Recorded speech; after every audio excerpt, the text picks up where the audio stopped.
السلام علیکم ورحمۃ اللہ تعالی وبرکاتہ۔ الحمد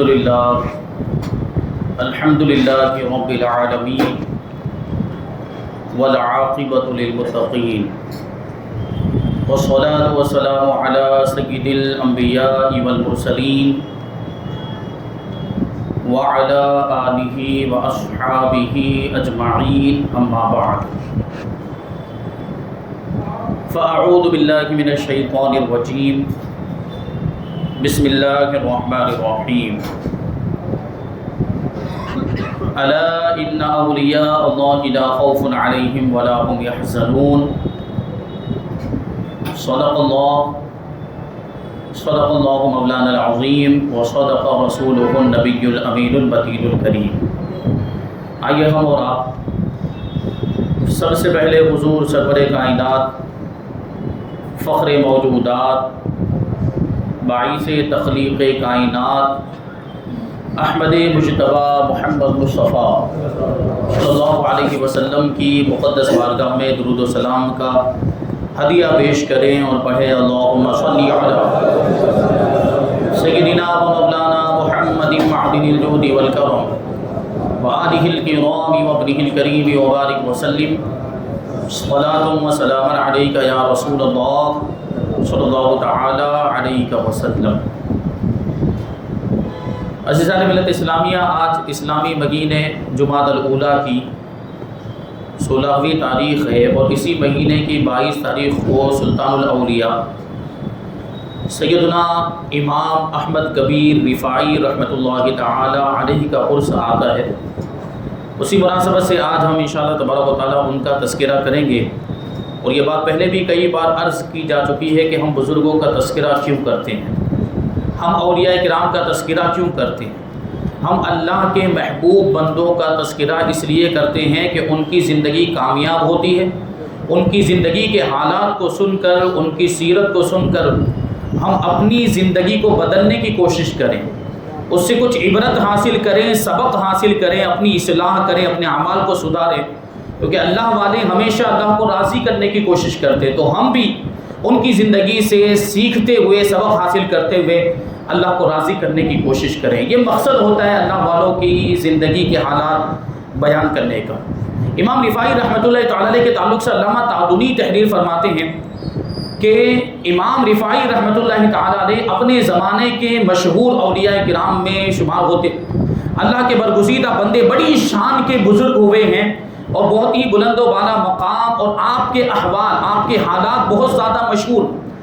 فرماتے ہیں کہ آپ کا شمار ان 4 بزرگوں میں ہوتا ہے جو مادرزاد کوڑیوں کو اچھا کر دیا کرتے تھے، اندھوں کو آنکھ والا کر دیا کرتے تھے اور مردوں کو زندہ کر دیا کرتے تھے۔ یہ امام رفاعی کی شان بیان کی گئی، اور کہتے ہیں کہ ہر شہر، ہر دیہات میں آپ کے بے شمار شاگرد موجود تھے، اور ممالک اسلامیہ میں، اسلامی ملکوں میں کوئی جگہ ایسی نہیں تھی جہاں آپ کی خانقاہ موجود نہ ہو، اور بکثرت مجاہدات کی وجہ سے، خوب زیادہ عبادت کرنے کی وجہ سے، مراقبہ کرنے کی وجہ سے، ریاضت کرنے کی وجہ سے امام رفاعی اپنے احوال پر غالب آ گئے تھے اور اپنے باطن پر حاوی ہو چکے تھے، اپنے نفس پر قابو پا لیا تھا امام رفاعی رحمۃ اللہ تعالی علیہ نے۔ اور کہتے ہیں کہ علوم طریقت میں آپ اپنے زمانے کے استاذ کامل تھے، اور قوم کے احوال آپ پر روشن ہو گئے تھے، یعنی آپ غیب کی باتیں بھی جان لیا کرتے تھے اور مشکلوں کو بڑی آسانی کے ساتھ حل فرما دیا کرتے تھے۔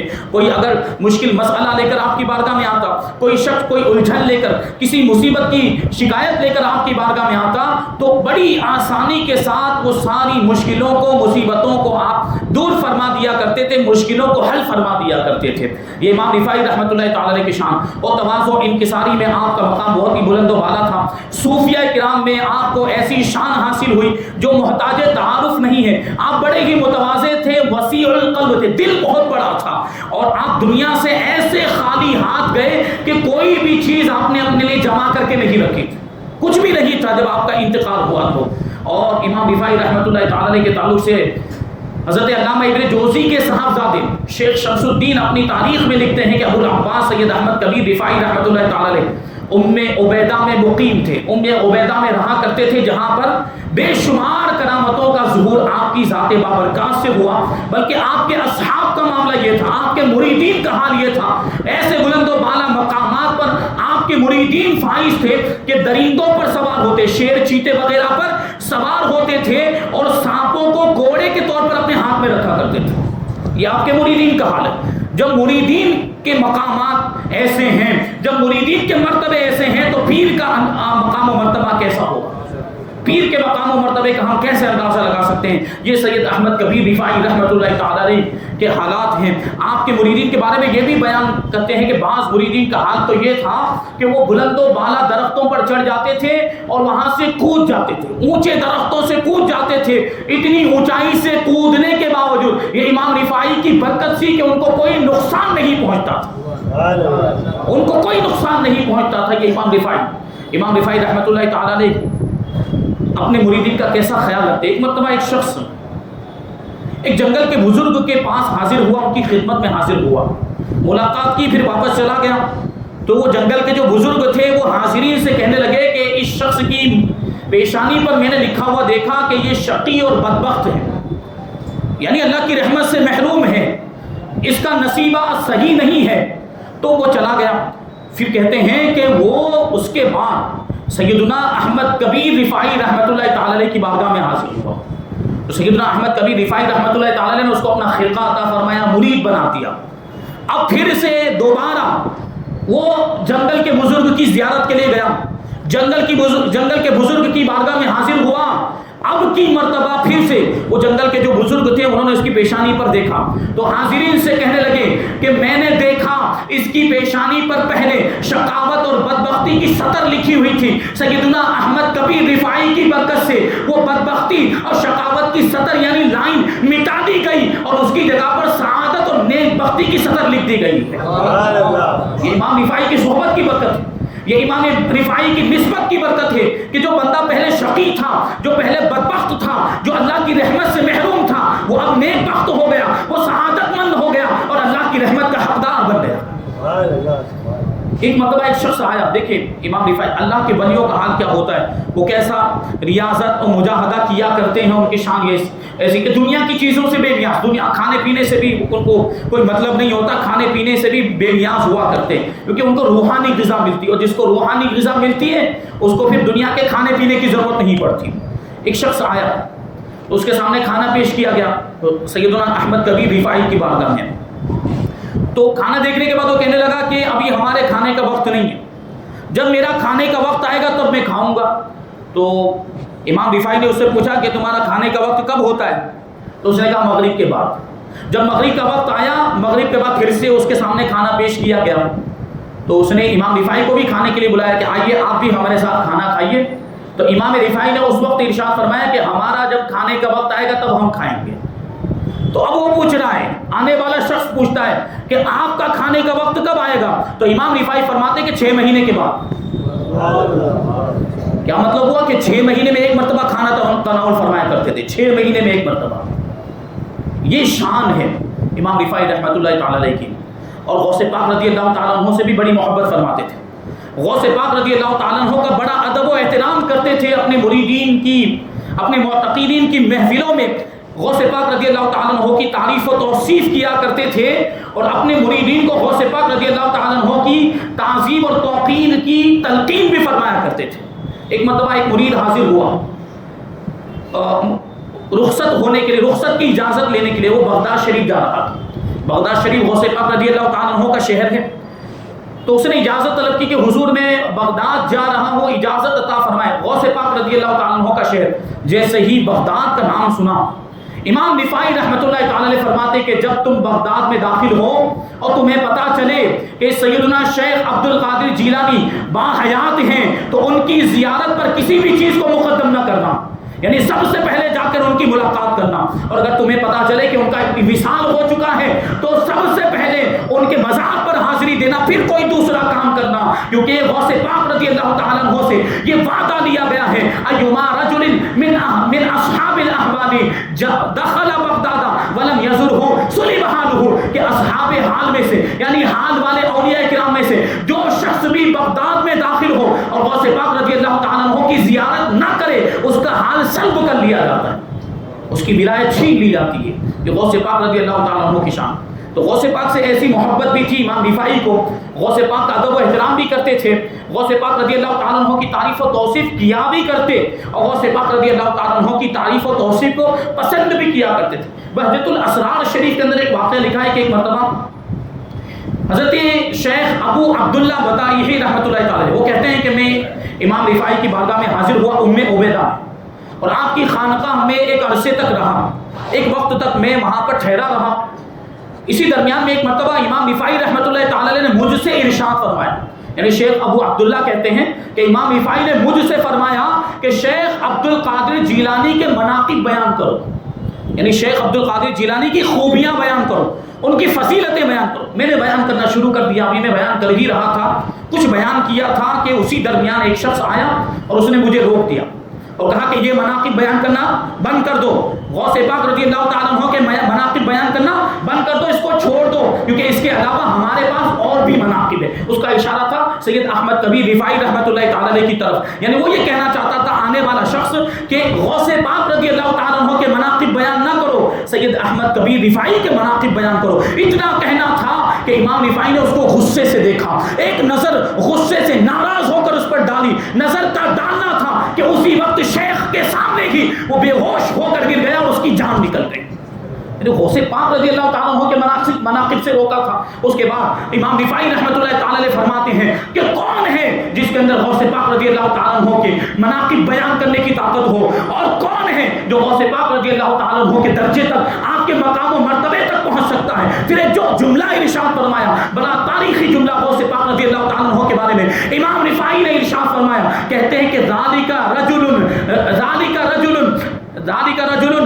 بحر الشریعت عن یمانہ وبحر الحقیقت عن یسارہ عن یمینہ وبحر الحقیقت عن یسارہ ایہما شاء اغترف الشیخ عبد القادر لا ثانی لہ فی عصرنا ھذا۔ امام رفاعی کہتے ہیں کہ وہ غوث پاک رضی اللہ تعالیٰ عنہ کی شان، وہ ایسے مرد ہیں کہ جن کے داہنی جانب شریعت کا سمندر ہے اور بائیں جانب حقیقت کا سمندر ہے، ان میں سے جس سے چاہیں جب چاہیں وہ چلو بھر لیا کرتے ہیں، اور ان کی شان یہ ہے، غوث پاک رضی اللہ تعالیٰ عنہ ان کی شان اور ان کا مقام و مرتبہ یہ ہے کہ ہمارے زمانے میں ان کے جیسا دوسرا کوئی نہیں ہے۔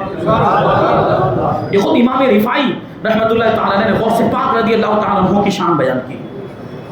امام رفاعی رحمۃ اللہ تعالیٰ علیہ کا مقام و مرتبہ، آپ کے عادات و اطوار کی اگر ہم بات کریں تو امام رفاعی رحمۃ اللہ تعالیٰ علیہ کے عادات و اطوار، آپ کا اخلاق و کردار رسول پاک صلی اللہ علیہ وسلم کے اخلاق و کردار کا اعلیٰ نمونہ تھا، اور تواضع، انکساری، عاجزی اور مسکینیت تو بے حد آپ کی ذات کے اندر موجود تھی۔ اور خود فرمایا کرتے تھے کہ میں نے معرفت اور سلوک کے سارے طریقوں کو دیکھا اور ان میں غور کیا تو میں نے عاجزی اور انکساری سے بہتر کوئی طریقہ نہیں پایا، اس لیے میں نے خود اس کو اپنے لیے پسند کیا، اس کو اختیار کیا۔ اتباع سنت کے خود بھی بہت زیادہ پابند تھے، اور اپنے مریدین اور معتقدین کو بھی اتباع سنت کی پیروی کی تاکید فرمایا کرتے تھے۔ اور جو دنیا کمانے والے مکار صوفی منش لوگوں نے جو خلاف شریعت باتیں ایجاد کی ہوئی تھی، امام رفاعی رحمۃ اللہ تعالیٰ نے ہمیشہ ان کو مٹانے کی کوشش کیا کرتے تھے، اور ایسے لوگوں سے نفرت فرمایا کرتے تھے۔ لباس میں بھی سادگی اختیار کرتے تھے، کھانے میں بھی سادگی اختیار کرتے تھے، اور شرم و حیا آپ پر غالب تھی، یہاں تک کہ آپ کی عادت کریمہ ہو گئی تھی کہ جب جسم پر پہنے ہوئے کپڑے میلے ہو جاتے تو آپ دریا میں تشریف لے جاتے تھے، اور دریا میں کپڑے پہن کر ہی تشریف لے جاتے، اور دریا میں جانے کے بعد کپڑوں کو مل کر صاف کر لیا کرتے، پھر باہر آ کر دھوپ میں کھڑے ہو کر کپڑے کو سکھا دیا کرتے تھے، اور جب تک کپڑے سوکھ نہیں جاتے تھے آپ دھوپ میں کھڑے رہتے تھے۔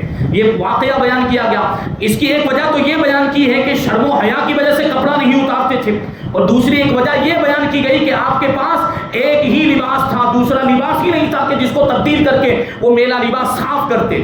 یہ امام رفاعی رحمۃ اللہ تعالی علیہ کی سادگی کا عالم ہے، ایسی سادگی اور دنیا سے ایسی بے رغبتی، دنیا کے مال و دولت، دنیا کے تکلفات، عیش و عشرت کے سامان سے کوئی مطلب ہی نہیں تھا۔ اور آپ کا حال یہ تھا کہ تواضع کی وجہ سے، انکساری کی وجہ سے کبھی بھی آپ اپنی مجلس میں صدر مقام میں نہیں بیٹھتے۔ ایک صدر مقام ہوتا ہے مجلس کے اندر، جہاں پر مجلس میں جو بڑا آدمی ہوتا ہے وہ بیٹھا کرتا ہے، تو صدر مقام میں نہیں بیٹھتے بلکہ کبھی سجادے پر بھی نہیں، یعنی وہ جو گدی بنی ہوئی ہوتی ہے نمایاں گدی، اس پر بھی امام رفاعی رحمۃ اللہ تعالی علیہ بیٹھتے نہیں تھے تواضع اور انکساری کی وجہ سے۔ اکثر تو خاموش رہا کرتے تھے، چپ رہا کرتے، زیادہ بولتے نہیں تھے، اور فرمایا کرتے تھے کہ مجھے خاموش رہنے کا حکم دیا گیا ہے، اس لیے میں خاموش رہتا ہوں۔ آپ کے خادم کا بیان ہے، وہ کہتے ہیں کہ میں نے ایک مرتبہ خواب میں دیکھا کہ امام رفاعی رحمۃ اللہ تعالی علیہ بہت ہی عمدہ مقام کے اندر موجود ہیں، وہاں پر آپ کی ظالم بیوی آئی جو آپ کو اذیت دیا کرتی تھی، جو آپ کو تکلیفیں پہنچایا کرتی تھی، اور اس کے ہاتھ میں تنور کی جلی ہوئی ایک لکڑی موجود تھی۔ وہ لکڑی امام رفاعی کے کندھوں پر مار رہی تھی، جس کی وجہ سے آپ کے کپڑے کالے ہو گئے۔ غور کرنے کی ضرورت ہے کہ بیوی ہے اور بیوی امام رفاعی کے ساتھ ایسا سلوک کر رہی، وہ تنور کی جلی ہوئی لکڑی، کالی لکڑی امام رفاعی کے کندھوں پر مار رہی تھی، جس کی وجہ سے آپ کے کپڑے کالے ہو گئے، اور امام رفاعی اس پر کچھ بھی نہیں بول رہے۔ امام رفاعی خاموش بیٹھے رہے، کوئی بھی رد عمل نہیں دیا۔ وہ کہتا ہے کہ جب میں بیدار ہوا، خادم کہتا ہے، خادم کی کا بیان ہے، خادم کی روایت، وہ کہتا ہے کہ جب میں بیدار ہوا تو اس منظر کو یاد کر کے مجھے بہت غصہ آیا۔ خواب میں جو منظر دیکھا تھا، تو میں نے امام رفاعی کے مخصوص مریدین کو جمع کیا اور ان سے میں نے کہا کہ ہمارے پیر کامل پر، امام رفاعی پر ایسی مصیبت گزر رہی ہے اور تم خاموش بیٹھے ہوئے ہو، تم کچھ بھی نہیں کر رہے، یعنی ان کی بیوی ان کے ساتھ ایسا سلوک کرتی ہے، اس پر تم نے کیا کیا اس کے حل کے لیے؟ تو وہ کہتے ہیں، ان مریدین میں سے ایک کہتا ہے کہ امام رفاعی رحمۃ اللہ تعالی علیہ کی بیوی کا جو مہر ہے وہ 500 دینار ہے، اور امام رفاعی کے پاس دینے کے لیے کچھ بھی نہیں ہے، یعنی مہر ادا کرنے کی امام رفاعی کے اندر طاقت ہی نہیں، کیونکہ اللہ والے تو اپنے پاس مال و دولت رکھتے ہی نہیں ہے، درہم و دینار ہوتے ہی نہیں، تو مہر کیسے ادا کرے؟ 500 دینار مہر تھا اور مہر ادا کرنے کی آپ کے اندر استطاعت نہیں تھی۔ تو یہ جو خادم تھا، اس کو بڑی غیرت آئی، اس کو بڑی لاج آئی، وہ کہتا ہے کہ میں اپنے گھر گیا اور گھر سے 500 دینار لے کر آیا، امام رفاعی کی بارگاہ میں پہنچا اور امام رفاعی کی بارگاہ میں وہ 500 دینار پیش کیے، اور میں نے عرض کیا کہ حضور یہ آپ کی بیوی کا مہر ہے جو آپ پر ظلم کیا کرتی ہے۔ امام رفاعی مسکرائے اور ارشاد فرمایا کہ تم نے مجھے خواب میں عمدہ مکان کے اندر دیکھا، اگر میں اپنی بیوی کی تکلیفوں پر اور اس کی مار پر صبر نہ کرتا تو یہ عمدہ مکان مجھے کبھی نہیں ملتا۔ بیوی کی تکلیفوں پر صبر کرنے کی وجہ سے اللہ تبارک و تعالیٰ نے مجھے یہ مقام و مرتبہ عطا فرمایا۔ یہ شان ہے امام رفاعی رحمۃ اللہ تعالیٰ علیہ کی۔ تو کبھی گھریلو معاملات بھی ہو جائے، دیکھیے اس سے ہمیں سبق ملتا ہے، کبھی بیوی کی طرف سے کوئی تکلیف پہنچ جائے تو صبر کرنا چاہیے، اس سے مقام و مرتبے بلند ہو جایا کرتے، اور صبر کرنے کی وجہ سے آپ کا گھر ٹوٹنے سے بھی بچ جائے گا، انتشار اور اختلاف سے بھی آپ محفوظ رہیں گے۔ بڑی اس میں خوبیاں اور بڑے جو ہے کہ اس میں فائدے موجود ہیں۔ بہرحال ہم آگے بڑھتے ہیں، ایک واقعہ بیان کر کے میں اپنی گفتگو کو ختم کروں۔ امام رفاعی رحمۃ اللہ تعالی علیہ کے بھانجے، ان کا نام ہے ابو الحسن علی رحمۃ اللہ تعالی علیہ، وہ بیان کرتے ہیں کہ میں ایک مرتبہ ایک دن حضرت سیدنا احمد کبیر رفاعی رحمۃ اللہ تعالی علیہ کے خلوت خانے کے دروازے پر بیٹھا ہوا تھا۔ خلوت خانہ یعنی تنہائی والا روم، جہاں پہ امام رفاعی تنہا ہوتے تھے، اکیلے ہوتے، وہاں کوئی دوسرا نہیں ہوتا۔ میں اس کے دروازے پر بیٹھا ہوا تھا کہ مجھے امام رفاعی رحمۃ اللہ تعالی علیہ کے پاس کسی کی باتوں کی آواز آئی کہ کوئی آپ سے گفتگو کر رہا ہے۔ تو میں نے دروازے سے تھوڑا جھانک کر دیکھا، میں نے دیکھا کہ ایک آدمی بیٹھا ہوا ہے، آپ سے بات چیت کر رہا ہے۔ اس کو میں نے اس سے پہلے کبھی نہیں دیکھا تھا، اور میں نے اس کو دروازے سے جاتے ہوئے بھی نہیں دیکھا، کہاں سے آیا، کیسے آیا، کچھ نہیں پتا تھا۔ بہت دیر تک وہ امام رفاعی رحمۃ اللہ تعالی علیہ سے باتیں کرتا رہا، گفتگو کرتا رہا۔ پھر اچانک وہ اٹھا اور اسی کمرے کے ایک روشن دان سے، دروازے سے نہیں، روشن دان سے نکل کر باہر چلا گیا اور بجلی کی طرح تیزی کے ساتھ فضا میں غائب ہو گیا۔ مجھے بڑا تعجب ہوا۔ تو امام رفاعی کے بھانجے کہتے ہیں کہ میں اس خلوت خانے میں داخل ہوا اور اپنے مامو جان حضرت سیدنا احمد کبیر رفاعی رحمۃ اللہ تعالی علیہ سے اس شخص کے بارے میں دریافت کی۔ تو امام رفاعی رحمۃ اللہ تعالی علیہ نے جواب دیا کہ کیا تم نے اس کو دیکھ لیا تھا؟ تو میں نے کہا ہاں، میں نے اس کو دیکھ لیا تھا۔ تو امام رفاعی رحمۃ اللہ تعالی علیہ اس کے بارے میں بتاتے ہیں کہ یہ ان 4 شخصوں میں سے ایک تھا جو بحر محیط کی حفاظت پر مامور ہیں۔ بحر محیط یہ دنیا کا بہت بڑا سمندر ہے جہاں پانی ہی پانی ہے، اس سمندر پر 4 لوگ مقرر کیے گئے ہیں، اس کی حفاظت کے لیے مقرر کیے گئے۔ امام رفاعی فرماتے ہیں کہ 4 لوگوں میں سے ایک تھا، اور ہوا یہ ہے کہ 3 دن پہلے ہی اسے اس خدمت سے معزول کر دیا گیا ہے، اسے محجور کر دیا گیا، یعنی بحر محیط کی حفاظت کی جو ذمہ داری ان کو دی گئی تھی، تو اس شخص کی وہ ذمہ داری واپس لے لی گئی، اس کو ہٹا دیا گیا ہے اس عہدے سے۔ تو وہ کہتے ہیں کہ آپ نے یہ وجہ ان کو بتائی جو آپ کے پاس آئے تھے، اس شخص کو آپ نے ان کی معزولی کا سبب بتایا کہ ان کو معزول کیوں کیا گیا؟ تو امام رفاعی کہتے ہیں کہ مجھے اس سے حیا آئی، شرم کی وجہ سے میں نے ان کو سبب نہیں بیان کیا۔ تو امام رفاعی کے بھانجے کہتے ہیں کہ اگر آپ مجھے اجازت دے تو میں جا کر ان کو بتا کر آؤں۔ اب وہ تو آئے اور چلے بھی گئے، وہ کہاں گئے کس کو پتا؟ جو شخص آئے تھے وہ تو آ کر چلے بھی گئے۔ امام رفاعی کے بھانجے کہتے ہیں کہ اگر آپ مجھے اجازت دیں، اگر آپ حکم دیں تو میں جا کر ان کو بتا کے آتا ہوں۔ اب بحر محیط کتنا دور ہے سمندر، غالباً یہ پیسیفک اوشن جس کو کہا جاتا ہے، یہ وہ بحر محیط ہے جس میں یہ جو سب سے بڑا سمندر، دنیا کے 7 سمندروں میں سب سے بڑا سمندر ہے، اور کئی ہزار کلومیٹر یہ پھیلا ہوا ہے، پانی ہی پانی، ہر طرف پانی ہی پانی نظر آتا ہے، اس میں مختلف جگہوں پر تھوڑے کوئی جزیرے ہوں گے دور فاصلے پر۔ تو امام رفاعی کے بھانجے کہتے ہیں اگر آپ حکم دیں تو میں وہاں پر ان کو یہ بات پہنچا کر آؤں۔ تو امام رفاعی رحمۃ اللہ تعالیٰ، کیا تم پہنچا دو گے؟ تم جا کر ان کو بتا دو گے؟ تو کہتے ہیں ہاں میں بتا دوں گا۔ تو امام رفاعی رحمۃ اللہ تعالیٰ نے کیا ارشاد فرمایا؟ دیکھیے آپ کی کرامت ہے۔ امام رفاعی رحمۃ اللہ تعالیٰ نے اپنے بھانجے سے ارشاد فرماتے ہیں کہ اپنے سر کو اپنے گریبان میں چھپا دو، گریبان، اپنے سر کو اپنے گریبان میں چھپا دو۔ حضرت ابو الحسن علی کہتے ہیں کہ میں نے ایسا ہی کیا، اپنے سر کو اپنے گریبان میں چھپا دیا۔ ابھی تھوڑی دیر ہی گزری تھی کہ میرے کانوں میں ایک آواز آئی، کوئی کہنے والا کہہ رہا تھا کہ علی گریبان سے سر نکالو۔ میں نے جب اپنے گریبان سے سر نکالا تو میں نے اپنے آپ کو اسی جزیرے میں پایا، اسی جزیرے میں پایا۔ امام رفاعی رحمۃ اللہ تعالیٰ علیہ نے سبب بھی بیان کیا تھا اس شخص کو معزول کرنے کا۔ امام رفاعی رحمۃ اللہ تعالیٰ علیہ کے بھانجے نے پوچھا تھا کہ ان کو معزول کیوں کیا گیا، ان کو معزول کیوں کیا گیا، معزول کرنے کا سبب کیا ہے؟ تو امام رفاعی رحمۃ اللہ تعالیٰ نے بیان کیا کہ یہ شخص ایک جزیرے پر رہتا ہے۔ جو اجنبی شخص امام رفاعی کی بارگاہ میں آیا، وہ کہتے ہیں امام رفاعی اس کے بارے میں کہ یہ جزیرے پر رہتا ہے، وہاں پر ایک مرتبہ 3 دن تک مسلسل بارش ہوتی رہی، اس جزیرے پر 3 دن تک مسلسل بارش ہوتی رہی۔ تو اس شخص کے دل میں خیال آیا، اس شخص کے دل میں بات آئی کہ کاش کہ یہ بارش اس جزیرے کے بجائے کسی بستی اور کسی آبادی میں ہوئی ہوتی، کیونکہ یہاں جزیرے پر تو کوئی رہنے والا نہیں ہے کہ جس کو بارش سے فائدہ پہنچے۔ بستیوں میں، آبادیوں میں لوگ رہتے، وہاں بارش ہوتی تو ان کو اس سے فائدہ ملتا۔ یہ دل میں خیال آنا تھا کہ فوراً اس کو احساس ہو گیا میں نے غلط خیال میرے دل میں آ گیا، غلط بات میں نے سوچ لی، فوراً اس سے استغفار کیا۔ لیکن اس کے باوجود بھی کیونکہ یہ خیال جو آیا تھا نکتہ چینی پر مبنی تھا، اس لیے اس کو معزول کر دیا تھا۔ تو معزول کرنے کی وجہ یہ تھی بحر محیط پر جو اس کو معمور کیا گیا تھا، اس خدمت سے اس کو صرف اس خیال کے آنے کی وجہ سے معزول کر دیا گیا، اس کو وہاں سے ہٹا دیا گیا۔ تو امام رفاعی کے بھانجے نے جب یہ کہا کہ میں جا کر ان کو یہ بات بتا دیتا ہوں، تو امام رفاعی نے کہا کہ گریبان میں سر کو چھپا لو۔ تھوڑی دیر کے بعد جب گریبان سے سر کو نکالا تو اپنے آپ کو اسی جزیرے میں پایا جس جزیرے میں وہ شخص رہا کرتا تھا، بحر محیط کا وہ جزیرہ تھا۔ پھر کہتے ہیں حضرت ابو الحسن علی رحمۃ اللہ تعالیٰ علیہ کہ میں اس جزیرے میں حیران و پریشان ادھر ادھر گھومتا رہا، پھرتا رہا کہ وہ شخص مل جائے۔ اچانک وہ شخص مجھے نظر آ گیا جو امام رفاعی کی بارگاہ میں آیا تھا اس دن آپ کے خلوت خانے میں، جس کو میں نے دیکھا تھا۔ اچانک وہ میرے سامنے آ گیا تو میں نے اس کو سلام کیا، اور امام رفاعی نے جو کچھ بھی بیان کیا تھا وہ سارا واقعہ اس کے سامنے بیان کر دیا۔